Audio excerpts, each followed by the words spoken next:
Hi, it's Sari, but you can just call me Story Grandma. And I'm wearing my magic cape, so that must mean it's story time. Wait, who's hiding here in my cape? It's my little bear, Pippin. Say hi, Pippin.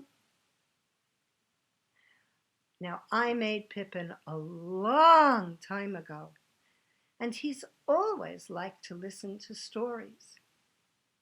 Maybe you have a stuffed animal who likes stories too, and he or she or they would like to listen? What's that?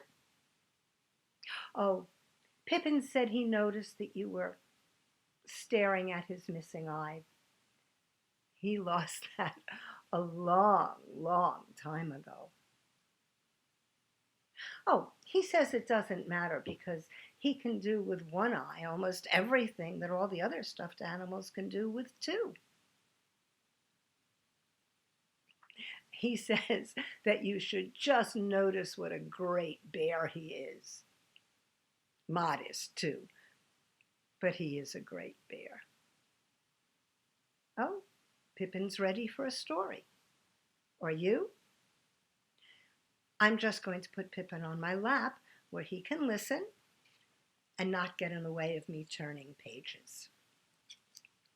This story is called The Princess and the Pea by Hans Christian Andersen.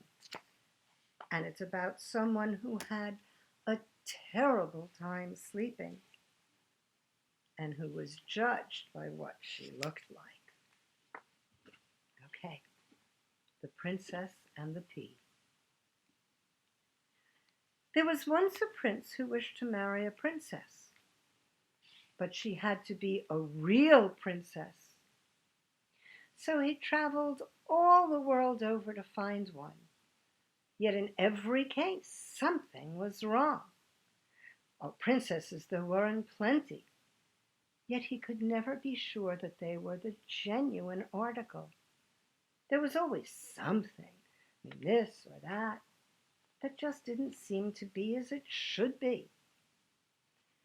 At last he came back home quite downhearted, for he did so want to have a real princess. One evening there was a fearful storm. Thunder raged, lightning flashed, rain poured down in torrents. It was terrifying. And in the midst of it all, someone knocked at the palace door, and the old king himself went to open it. Standing there was a princess, but oh my goodness, what a state she was in. The water ran down her hair and her clothes, through the tips of her shoes and out at the heels. Still, she said she was a real princess. We'll find out soon enough, thought the old queen. She didn't say a word, but went into the spare bedroom and took off all the bedclothes and laid a little pea on the mattress. Then she piled up 20 more mattresses on top of it and 20 eider-down quilts over that. There the princess was to sleep that night. When morning came, they asked her how she had slept. Oh, shockingly, not a wink of sleep the whole night long. Heaven knows what was in the bed, but I lay on something quite hard that has made me black and blue all over. Oh, it was quite dreadful. Now they were sure that here was a real princess, since she had felt the pea under 20 eiderdowns and 20 mattresses. Only a real princess could be so sensitive. So the prince married her. There was no need to search any further. And the pea was put in the museum, and you can go and see it for yourself if no one has taken it. Now, there's a fine story for you.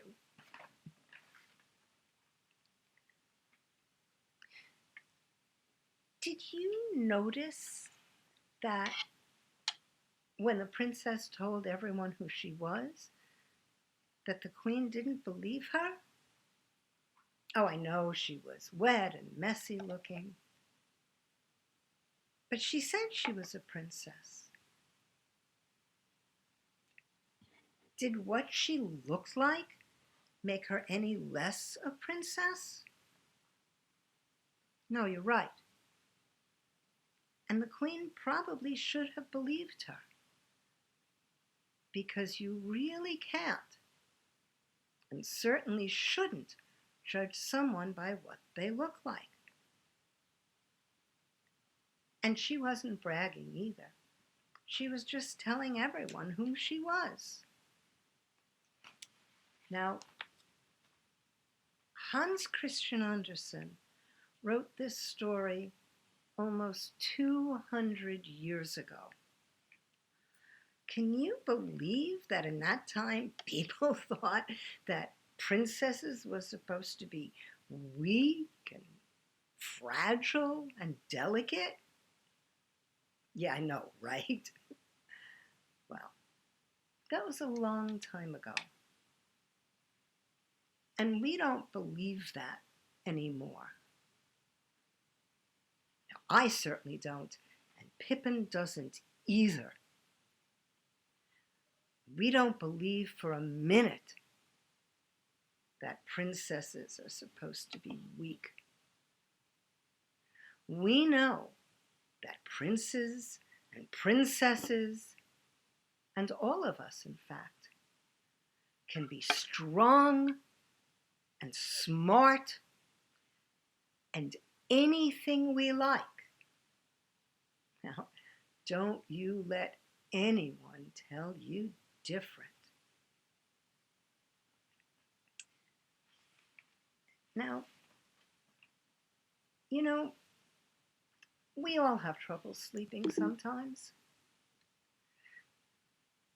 The solution for the princess was easy. She just had to get rid of the pea.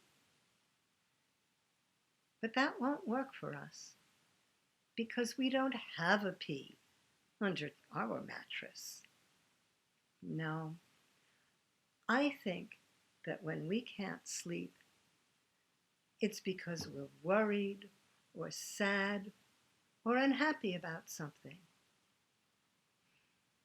Do you know what I do when that happens to me? I talk to my little bear Pippin and to some grown-up who loves me. And sometimes just talking about our feelings can make us feel better and make it easier for us to sleep. Why don't you try it sometime? I think it might be worth the doing. I think it might work. In the meantime, it's time for me to go now, although I'll be back if you'd like. So until then, be kind, be well, stay safe.